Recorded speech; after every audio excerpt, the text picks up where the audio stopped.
Hi! ತುಂಬ ದಿನ ಆಯಿತು ನಾನೇನೂ ವ್ಲಾಗ್ಸ್ ಹಾಕಿಲ್ಲ. ನನ್ನ ಮೊಬೈಲ್ ಸ್ವಲ್ಪ ಹಾಳಾಗಿತ್ತು. ಹಾಗಾಗಿ ಇವತ್ತು ನನ್ನ ಬಗ್ಗೆ ಸ್ಟೋರಿ ಹೇಳೋಣ ಅಂತಿದ್ದೀನಿ. ಏನು ಅಂತ ಅಂದರೆ ಒಂದು ಜಡೆಯ ಕತೆ. ಒಂದು ಮೊಟ್ಟೆಯ ಕತೆ ಕೇಳಿರ್ತೀರಾ, ಇದು ಜಡೆಯ ಕತೆ. ನನ್ನದೇ ಸ್ಟೋರಿ, ನಂದೊಂದು ಜಡೆ ಕತೆ. ಹೇಗಿತ್ತು, ಹೇಗಾಯಿತು, ಈಗ ಹೇಗಿದೆ ಅಂತ ನಾನು ನಿಮಗೆ ನನ್ನ ಜಡೆ ಬಗ್ಗೆ ಹೇಳ್ತೀನಿ. ನಾನು ತುಂಬ ಉದ್ದ ಜಡೆ ಇತ್ತು. ಮಂಡಿ ತನಕ ಇತ್ತು ಉದ್ದ ಜಡೆ. ಕೂದಲು ಬಿಟ್ಕೊಂಡ್ರೆ ವಾಲ್ಯೂಮು ಜಾಸ್ತಿ ಇತ್ತು. ತುಂಬ ಉದ್ದ ಇತ್ತು. ನಮ್ಮ ಅಮ್ಮನೇ ಬೆಳೆಸಿರೋ ಕೂದಲು. ನಾನು 2ನೇ ಕ್ಲಾಸಿಂದ ಕೂದಲು ಕಟ್ ಮಾಡೇ ಇಲ್ಲ. ಅಪ್ ಟು 30 ಇಯರ್ಸ್ ತನಕ ನಾನು ಕೂದಲು ಕಟ್ ಮಾಡಿರಲಿಲ್ಲ. ಇದು ನನ್ನ ಮದುವೆ ಟೈಮಲ್ಲೂ ಅಷ್ಟೇ ಉದ್ದ ಜಡೆ. ನನ್ನ ಅರ್ಧ ಬಾಡಿ ಅರ್ಧ ನನ್ನ ಜಡೆನೇ ಇತ್ತು. ವಾಲ್ಯೂಮು ಚೆನ್ನಾಗಿತ್ತು. ಸೊ ನನಗೆಲ್ಲ ಐಡೆಂಟಿಫೈ ಮಾಡ್ತಿದ್ದರೆ ಉದ್ದ ಜಡೆ ಅಕ್ಕ, ಉದ್ದ ಜಡೆ ಪೂನಮ್, ಉದ್ದ ಜಡೆ ಅಕ್ಕನ, ಉದ್ದ ಜಡೆ ಹುಡುಗಿನ ಅಂತಲೇ ಐಡೆಂಟಿಫೈ ಮಾಡ್ತಿದ್ರು. ನಾನೊಂಥರ ಐಡೆಂಟಿಟಿ ಆಗೋಗಿತ್ತು ಲಾಂಗ್ ಹೇರ್ಸ್ ಅಂತ ಅಂದರೆ. ಸೊ ಲಾಂಗ್ ಹೇರ್ಸ್ ಬಿಟ್ಕೊಂಡ್ರೆ ನಾನು ಬಿಡ್ತಾನೆ ಇಲ್ಲ ಲಾಂಗ್ ಹೇರ್ಸ್. ಅದಕ್ಕೆಲ್ಲ ಕಾರಣ ನಮ್ಮ ಅಮ್ಮನೇ ನನ್ನ ಕೂದಲು ಬೆಳೆಸಿದ್ದು. ಆಫ್ಟರ್ ಮ್ಯಾರೇಜ್ ಸ್ವಲ್ಪ ಕಟ್ ಮಾಡಿಸ್ದೆ. ಅಪ್ ದ ಚೆಸ್ಟ್ ಕಟ್ ಮಾಡಿಸಿದಾಗ ಆಮೇಲೆ ಮತ್ತೆ ಪ್ರೆಗ್ನೆಂಟ್ ಆದೆ. ಆವಾಗ ಮತ್ತೆ ಸ್ವಲ್ಪ ಗ್ರೋತ್ ಆಯಿತು. ಕಟ್ ಮಾಡಿಸ್ಬೇಕು ಅಂತ ಆಸೆ ಇತ್ತು.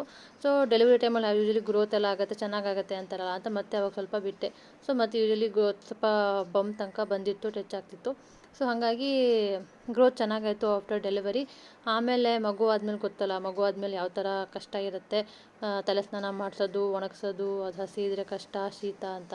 ಸೊ ಮಗನ ಜೊತೆ ಆಟಾಡ್ತಾ ನನಗೆ ಮತ್ತೆ ಗ್ರೋತ್ ಆಗಿದ್ದು ಗೊತ್ತಾಗಿಲ್ಲ. ಚೆನ್ನಾಗಿ ಗ್ರೋತ್ ಆಗಿತ್ತು. ಮತ್ತು ನಾನು ಅವನಿಗೆ ಆಟಾಡ್ತಾ ತಲೆ ಸ್ನಾನ ಮಾಡ್ಕೊಳ್ಳೋದು, ಕೂದಲು ಕಟ್ಕೊಳ್ಳೋದು. ಹಾಗೆ ಏನು ಮಾಡ್ತಿತ್ತು, ನಂಗೆ ರಾತ್ರಿ ಜ್ಞಾಪಕ ಕಟ್ಕೊಂಡಿದ್ದೀನಿ ಕೂದಲು, ತಲೆ ಸ್ನಾನ ಮಾಡಿರೋದು ಅಂತ. ಅದೊಂಥರ ಶೀತ ಆಗ್ತಿತ್ತು. ಎಲ್ಲರೂ ಹೇಳ್ತಾರಲ್ಲ, ಬಾಣಂತನದಲ್ಲಿ ಏನಾದರೂ ಪ್ರಾಬ್ಲಮ್ ಆದರೆ ಅದೇ ಕಂಟಿನ್ಯೂ ಆಗುತ್ತೆ ಅಂತ. ಸೊ ಫಸ್ಟ್ ಇಯರ್ ಬರ್ಡೇ ತನಕ ಅವನು ಇಷ್ಟ ಉದ್ದ ಆಗಿತ್ತು ನನ್ನ ಕೂದಲು. ಆಮೇಲೆ ಫಂಕ್ಷನ್ಸು, ಮದುವೆಗೆ ಅಂತ ಹೋದಾಗ ಉದ್ದಾನೇ ಇತ್ತು. ಸೊ ನಾನು ಸೆಂಟರ್ ಕ್ಲಿಪ್ ಹಾಕೋದು ಕಮ್ಮಿ, ಜಡೆನೇ ಹಾಕೋತಾ ಇದ್ದೆ. ಸ್ವಲ್ಪ ಗಿಡ್ಡ ಇತ್ತು ಅಂತ ಬಿಟ್ಕೊಂಡು ಇಷ್ಟುದ್ದ ಆಯಿತು.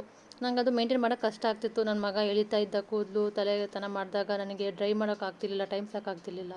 ಹಾಗಾಗಿ ಕಟ್ ಮಾಡೋಣ, ಮತ್ತೆ ಕಟ್ ಮಾಡ್ಸೋಣ ಅಂತ ನೋಡ್ತಾ ಇದ್ದೆ. ಆವಾಗೆಲ್ಲೋ ಸ್ಕ್ರೋಲ್ ಮಾಡ್ತಾ ಕ್ಯಾನ್ಸರ್ ಪೇಷಂಟಿಗೆ ಡೊನೇಟ್ ಮಾಡಿದರೆ ಇಷ್ಟು ಕೊಡಬೇಕು, ಅವ್ರಿಗೊಂದು ವಿಗ್ ಆಗುತ್ತೆ, ಹೆಲ್ಪ್ ಆಗುತ್ತೆ ಅಂತ. ಸೊ ಅವ್ರಿಗೆ ಜಡೆ ಹಾಕಿ ಅವ್ರ ಕಂಡೀಷನ್ಸ್ ಪ್ರಕಾರ ನಾನು ಕೂದಲು ಕಟ್ ಮಾಡಿಸಿ ಜಡೆ ಕಟ್ ಮಾಡಿದಾಗ ಇಷ್ಟೊಂದು ಕಟ್ ಮಾಡಿಬಿಟ್ನಲ್ಲ ಅಂತ ಅನಿಸ್ತು. ಬಟ್ ಒಂದು ಕಡೆ ನಾನೊಂದು ಕಾಸಿಗೆ ಕೊಡ್ತಾಯಿದ್ದೀನಿ ಅಂತ ಒಂದು ಖುಷಿನೂ ಇತ್ತು.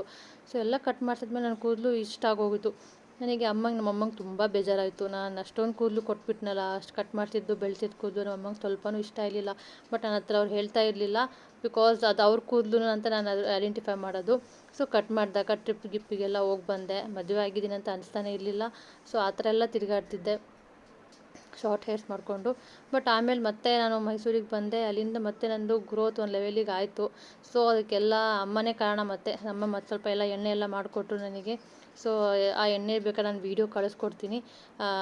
ನಾನು ವೀಡಿಯೋ ಬ್ಲಾಗ್ ಮಾಡಿ ಹಾಕಿದ್ದೆ, ಆ ಡಿಸ್ಕ್ರಿಪ್ಷನ್ ನಿಮ್ಗೆ ಶೇರ್ ಮಾಡ್ತೀನಿ ಎಣ್ಣೆ. ಸೊ ನಮ್ಮಮ್ಮ ಅದು ಎಣ್ಣೆ ವಾರಕ್ಕೆ ಒಂದ್ಸಲ ಹಾಕೋ ಅಂತಾರೆ. ಬಟ್ ನಂಗೆ ತುಂಬ ಡೀಪಾಗಿ ಹಾಕೊಳ್ಳೋಕೆ ಕಷ್ಟ ಆಗುತ್ತೆ. ಬಿಕಾಸ್ ನಾನೇ ವಾಶ್ ಮಾಡ್ಕೋಬೇಕು, ಮತ್ತು ನಾನು ಡ್ರೈ ಆಗಿಲ್ಲ ಅಂದರೆ ಕಷ್ಟ, ಎಣ್ಣೆ ಹೋಗಿಲ್ಲ ಅಂದರೂ ಕಷ್ಟ ಅಂತಲೇ ನಾನು ತುಂಬ ಹಾಕ್ಕೊಳ್ಳಲ್ಲ. ಸೊ ಅಮ್ಮ ಊರಿಗೆ ಬಂದಾಗ, ನಾನು ಊರಿಗೆ ಹೋದಾಗ ನಮ್ಮ ಅಮ್ಮನ ಕಡೆಯಿಂದ ಹಾಕ್ಕೊಂಡು ಮಸಾಜ್ ಮಾಡಿಕೊಂಡು ಒಂದಿನ ಫುಲ್ ಆಯಿಲೆಲ್ಲ ಇದು ಮಾಡಿಕೊಂಡು ಆಮೇಲೆ ಸ್ನಾನ ಮಾಡ್ತೀನಿ. ಬಿಕಾಸ್ ಶಿವಮೊಗ್ಗದಲ್ಲಿ ನಂಗೆ ಮಲೆನಾಡು ನೀರು ತುಂಬ ಸೆಟ್ ಆಗುತ್ತೆ. ಆ ನೀರಿಗೆ ನಾನು 1 ವೀಕ್ ಹೋದರೆ ಒಂದು 2 ವೀಕ್ಸ್ ಡೇಸ್ ಅದು ನಾನು ಸ್ನಾನ ಮಾಡೇ ಮಾಡ್ತೀನಿ, ಹೆಡ್ ಬಾತು. ಬಿಕಾಸ್ ಆ ನೀರು ನನಗೆ ತಲೆ ಮೇಲೆ ಬಿದ್ದರೆ ಗ್ರೋತು ಚೆನ್ನಾಗಾಗುತ್ತೆ. ಆ ನೀರು ನಂಗೆ ತುಂಬ ಒಳ್ಳೆಯದು. ಇಲ್ಲಿ ಸ್ವಲ್ಪ ಬೋರ್ ನೀರು. ಸೊ ಹಾಗಾಗಿ ನನಗೆ ಅಷ್ಟು ಗ್ರೋತ್ ವಾಲ್ಯೂಮ್ ಕಮ್ಮಿ ಆಗ್ತಾ ಬಂತು. ಬಟ್ ಪರವಾಗಿಲ್ಲ, ಬೆಟರ್. ಅಷ್ಟು ಗಿಡ್ಡ ಮಾಡಿಸಿದ್ನ ಕೂದಲಿಗೆ ಮತ್ತೀಗ ಇಷ್ಟುದ್ದ ಆಗಿದೆ. ಸೊ ಗ್ರೋತ್ ಚೆನ್ನಾಗಿದೆ. ಹಾಗಾಗಿ ಮತ್ತೆ ನಾನು ಕಟ್ ಮಾಡಿಸಲ್ಲ ಅಂತ ಡಿಸೈಡ್ ಮಾಡಿದ್ದೀನಿ. ಎಷ್ಟು ಆಗುತ್ತೋ ಆಗಲಿ. ಹೆಣ್ಮಕ್ಳಿಗೆ ಕೂದಲು ಇದ್ರೇ ಚೆಂದ. ಆ ಕೂದಲು ಇದ್ರೇ ಒಂಥರ ಏನೋ ಲಕ್ಷಣ ಅಂತಾರಲ್ಲ, ಕೂದಲು ಇಟ್ಕೊಂಡು ನನಗೆ ಹೂವು ಹಾಕೋಬೇಕು ಆ ಥರ ಏನು ಅಷ್ಟು ಇಂಟ್ರೆಸ್ಟ್ ಇಲ್ಲ. ಬಟ್ ಲಾಂಗ್ ಹೇರ್ಸು, ನನ್ನ ಐಡೆಂಟಿಟಿನೇ ಲಾಂಗ್ ಹೇರು. ಸೊ ಆ ಐಡೆಂಟಿಟಿ ಪ್ರಕಾರ ನನಗೆ ಇರೋಕ್ಕೆ ಇಷ್ಟ ಅಂತ ಅನಿಸ್ತು. ಆವಾಗ ನಾನು ಅದು ಕಳ್ಕೊಂಡೆ ಅಂತ ಫೀಲ್ ಆಗಿತ್ತು. ಸೊ ಹಂಗಾಗಿ ಅಮ್ಮ ಮಾಡಿಕೊಟ್ಟಿರೋ ಎಣ್ಣೆ ನಾನು ಶಿವಮೊಗ್ಗದಲ್ಲಿ ಹೋದಾಗ ಮಾಡ್ಕೊಂಡಿದ್ದೆ. ಆ ಬ್ಲಾಗ್ ಮಾಡಿ ಹಾಕಿದ್ದೆ, ಬೇಕಾದ್ರೆ ನಾನು ನಿಮಗೆ ಡಿಸ್ಕ್ರಿಪ್ಷನಲ್ಲಿ ಹಾಕ್ತೀನಿ, ನೀವು ಮಾಡಿಟ್ಕೊಳ್ಳಿ, ಚೆನ್ನಾಗಾಗುತ್ತೆ. ತುಂಬ ರೂಟಿಗೆಲ್ಲ ಮಸಾಜ್ ಮಾಡ್ಕೊಳ್ಳಿ. ಫುಲ್ ಹೇರ್ಸಿಗಿಲ್ಲ ಅಂದರೂ ಮೇನ್ ರೂಟಿಗೆ ಮಸಾಜ್ ಮಾಡ್ಕೊಳ್ಳಿ.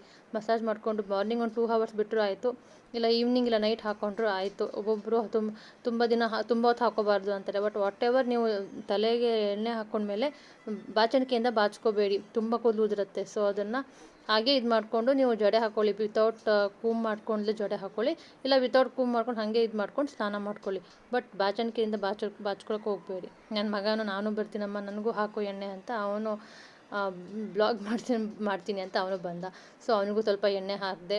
ಸೊ ಯೂಶಲಿ ನಾನು ಹಾಕೋಬೇಕಾದ್ರೆ ನಾವು ಇವರಿಗೆ ನಮ್ಮ ಮನೆಯವರಿಗೆ ಮಗನಿಗೂ ಹಾಕ್ತಾ ಇರ್ತೀನೋ ಅವನು ಹಾಕೋತಾ ಇರ್ತಾನೆ ತಲೆಗೆಣ್ಣೆ. ಸೊ ಅವನದು ಆಟಗಳು ಸುಮಾರು ಇರ್ತವೆ ಮಧ್ಯ ಮಧ್ಯ. ಹಾಗಾಗಿ ನಾನು ಬ್ಲಾಗ್ಸ್ ಮಾಡಿದೆ ತುಂಬ 2-3 ವಾರದ ಮೇಲೆ ಆಗಿದೆ. ಇನ್ಮೇಲೆ ಬ್ಲಾಗ್ಸ್ ಹಾಕ್ತೀನಿ. ಇದೊಂದು ಲಾಂಗ್ ವೀಡಿಯೋ, ತುಂಬ ದಿನ ಆಯಿತು ನನ್ನ ಕತೆ ಜಡೆ ಬಗ್ಗೆ ಹೇಳಬೇಕು ಅಂತ. ಸೊ ಆ ಥರ ಉದ್ದ ನಮ್ಮಮ್ಮ ಬೆಳೆಸಿರೋ ಜಡೆ ಒಂದು ನಿಯರ್ಲಿ ಒಂದು 25 ಇಯರ್ಸಿಂದ ಬೆಳೆಸಿರೋ ಜಡೆ ಕಟ್ ಮಾಡಿಬಿಟ್ನಲ್ಲ ಅಂತ ಬೇಜಾರಾಗಿತ್ತು. ಬಟ್ ಮತ್ತೆ ಈಗ ಸ್ವಲ್ಪ ಉದ್ದ ಆಗಿದೆ, ಇನ್ಮೇಲೆ ಕಟ್ ಮಾಡಿಸಲ್ಲ, ಅಮ್ಮ ಕಟ್ ಮಾಡೋಕ್ಕೆ ಬೇಡ ಅಂದಿದ್ದಾರೆ. ಸೊ ನಮ್ಮಮ್ಮ ಕಟ್ ಮಾಡಿದರೆ ನಂಗೆ ಮತ್ತೆ ಗ್ರೋತ್ ಆಗುತ್ತೆ. ಸೊ ಅವ್ರ ಹತ್ರ ನಾನು ಸ್ವಲ್ಪ ಕಟ್ ಮಾಡಿಸ್ಕೊತಾ ಇರ್ತೀನಿ ಅವಾಗ. ಏನೇ ಹೇಳಿ, ಹೆಣ್ಮಕ್ಳಿಗೆ ಶೃಂಗಾರ, ಕೂದಲು, ಹಣೆಬೊಟ್ಟು ಎಲ್ಲ ಇದ್ದರೆ ಚಂದ ಅಲ್ವಾ.